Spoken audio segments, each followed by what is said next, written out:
Comment perdre du poids à tous les coups? Une perte de poids se produit lorsque la dépense d'énergie globale de ton corps dépasse les apports nutritionnels qui lui sont apportés. Mais est-ce réellement si simple? La perte de masse graisseuse est un sujet qui est théoriquement assez facile, mais physiologiquement très complexe, puisque ça va entraîner une multitude de facteurs biochimiques et biologiques qui vont entraîner des réactions physiques et réelles dans notre quotidien. Donc aujourd'hui, on va voir comment adapter cette théorie à la réalité et surtout, commençons par qu'est-ce que réellement la théorie? C'est mieux, non?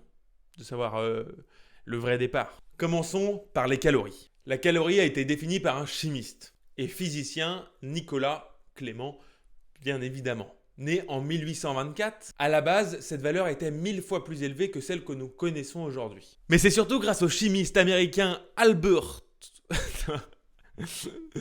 Wilbur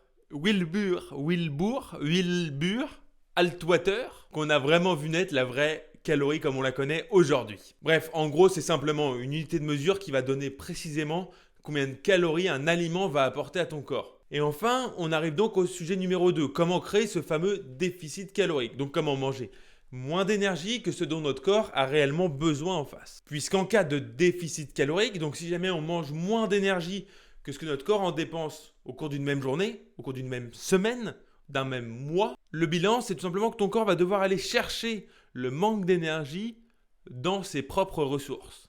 Et ses propres ressources, c'est donc les matières grasses, les muscles et plein d'autres petites choses, mais principalement, c'est ses deux préférés. Les muscles, c'est notamment quand il va manquer de certains nutriments, mais ça, on y reviendra après. Et le gras, c'est quand tu roules et donc il va chercher dans le gras naturellement pour combler ce déficit. Et c'est ainsi que tu peux perdre de la masse graisseuse. Maintenant, concrètement, comment ça se passe dans ton alimentation? Et là, on va venir sur plusieurs points. Premièrement, l'importance du volume alimentaire. Le volume alimentaire, c'est tout ce que tu vas mettre dans ton assiette. C'est globalement le fait de pouvoir manger des grandes quantités tout en perdant de la masse graisseuse. Le volume alimentaire peut être réglé par deux principaux points. Premièrement, la source des aliments. Les légumes vont notamment être des aliments qui vont être très faibles en calories et donc on va pouvoir en manger énormément sans pour autant manger trop de calories. Et ainsi donc, on va pouvoir avoir du volume alimentaire et favoriser la satiété de notre petit bidou en mangeant beaucoup. Concrètement, on pourrait dire qu'il faut manger à peu près 2 kg de légumes pour avoir l'équivalent de 100 grammes de chocolat ou de gâteau au chocolat ou de biscuits. D'accord? C'est énorme. Donc tu peux manger énormément de légumes ou pas beaucoup de chocolat. C'est à toi de voir. Maintenant, la deuxième chose qui rentre en compte, c'est donc la qualité de ton alimentation. On a donc besoin de plusieurs choses pour perdre du poids. De calories, mais ces calories, elles ne sont pas vides. Ces calories, elles disposent elles-mêmes de choses. Ces choses, c'est ce qu'on appelle les macronutriments. Protéines, lipides, glucides, alcool. L'alcool, c'est le seul qui n'est pas vital. Il est même mauvais pour l'organisme. Donc il y en a 3 vitaux, lipides, glucides, protéines. Les 3 sont importants dans ton alimentation. Je ne te conseillerais jamais d'en supprimer complètement une catégorie. Par contre, il y a des catégories sur lesquelles on va éviter d'aller grignoter. Les protéines sont importantes pour la récupération musculaire, maintenir ta masse musculaire, mais aussi la conservation de tes os. De même pour les lipides, qui ont énormément d'importance pour tout ce qui est tissu mou et aussi pour les cheveux d'ailleurs. Donc tu vois, ces deux-là, il ne faut pas y toucher. Il faut absolument en manger assez pour être en bonne santé. Alors que les sucres, on peut aller gratter un peu plus facilement dedans. Ça ne veut pas dire que c'est ça qui fait grossir, ça ne veut pas dire que c'est mauvais pour le corps. C'est important pour le corps. C'est d'ailleurs ça qui, par exemple, favorise le sommeil, un sommeil de qualité. Et le sommeil, c'est primordial quand on perd du poids. Donc ici, l'important, ça va être juste de rééquilibrer ces catégories.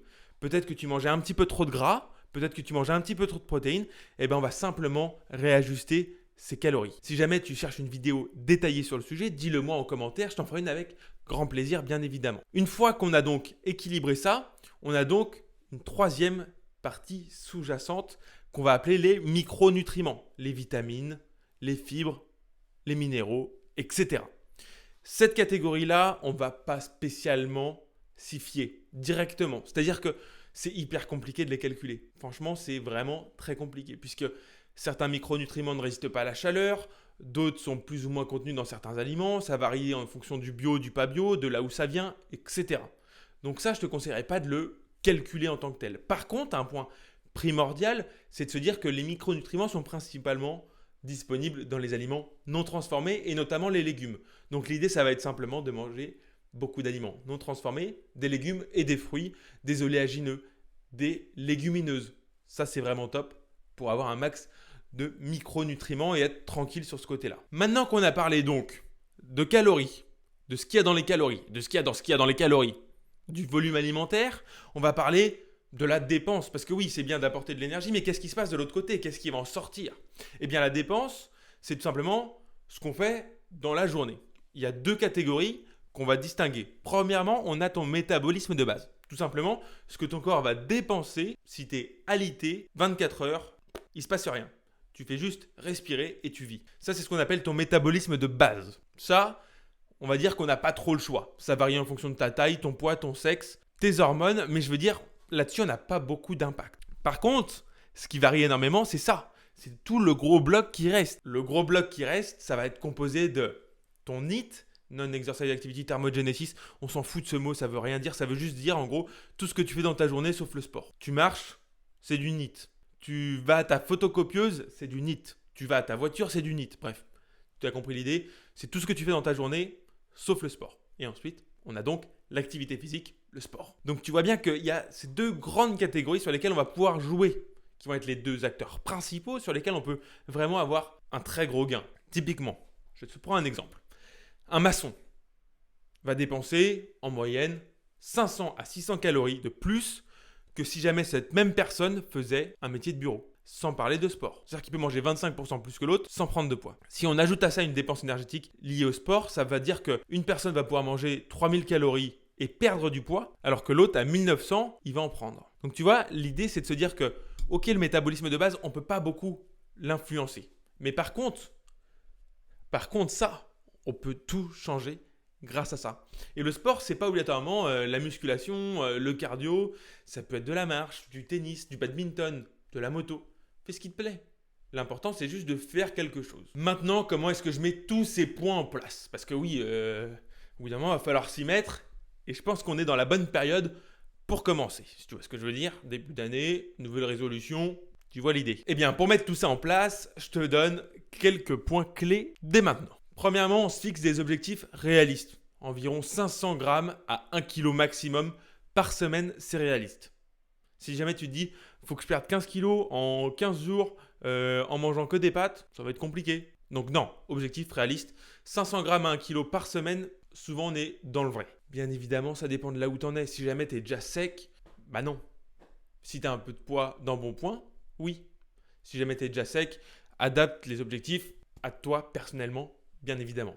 2. Planifie tes repas à l'avance. Que ce soit en prenant un coach comme moi ou quelqu'un d'autre, quelqu'un en qui tu as confiance, ou bien en le faisant toi-même. Tu peux aussi le faire par toi-même. Mais l'important, c'est de savoir ce que tu vas manger à l'avance. Parce que ça évite les moments où tu te dis je mange quoi? Oh tiens, Uber Eats. Oh tiens, Deliveroo. Oh tiens, le truc qui traîne dans le frigo qui n'est pas très sain. Ou les biscuits quand j'arrive du boulot. Planifie tes repas à l'avance, ça évite les craquages. Et ça, c'est vraiment un truc qui peut vraiment tout changer. 3. Intégrer de l'activité physique dans ta routine. Que ça soit de la marche, du sport, de la musculation, fais ce qui te plaît quoi. Te pose pas de questions, fais ce qui te plaît. Si jamais il n'y a rien qui te plaît, fais du HIIT, c'est pratique, c'est 15 minutes, c'est à la maison, ça se fait bien, c'est rapide, c'est efficace. Enfin, il faut que tu aies un suivi. Il faut que tu suives ça. Fais-toi un petit tableur sur ton ordinateur, une note sur ton téléphone où tu vas noter ton poids toutes les semaines, tes sensations, un petit peu comment tu l'as senti. Il y a des semaines où ça va pas, des mois entiers des fois où ça va pas, où c'est un peu la galère. Tu le notes. Comme ça, le mois où ça va, tu sais d'où tu viens, tu sais où tu vas. Moi que j'aime bien aussi, c'est les carnets alimentaires. Tu notes tout ce que tu as mangé tous les jours. Comme ça, tu as un ordre d'idée. À la fin, tu vois un petit peu les points où peut-être ça a pêché ou les points où tout roule d'office. Et enfin, n'oublie pas l'importance du soutien et de la motivation. Donc, si jamais tu as des proches, tu sais que eux, ces gens-là, ils vont t'encourager un peu plus que d'autres, n'hésite pas à leur en parler, à leur faire part de tes doutes, de tes moments de chagrin, mais aussi de tes réussites. Maintenant, tu es prêt ou prête à pulvériser tes objectifs et à perdre du poids définitivement en 2024. Si tu le souhaites, je peux t'accompagner personnellement dans tes objectifs. Contacte-moi, tous les liens sont en description. N'oublie pas de t'abonner. J'espère que cette vidéo t'aura plu pour bien commencer l'année 2024. Et moi, je te dis à la semaine prochaine pour une nouvelle vidéo. À bientôt. Bisous.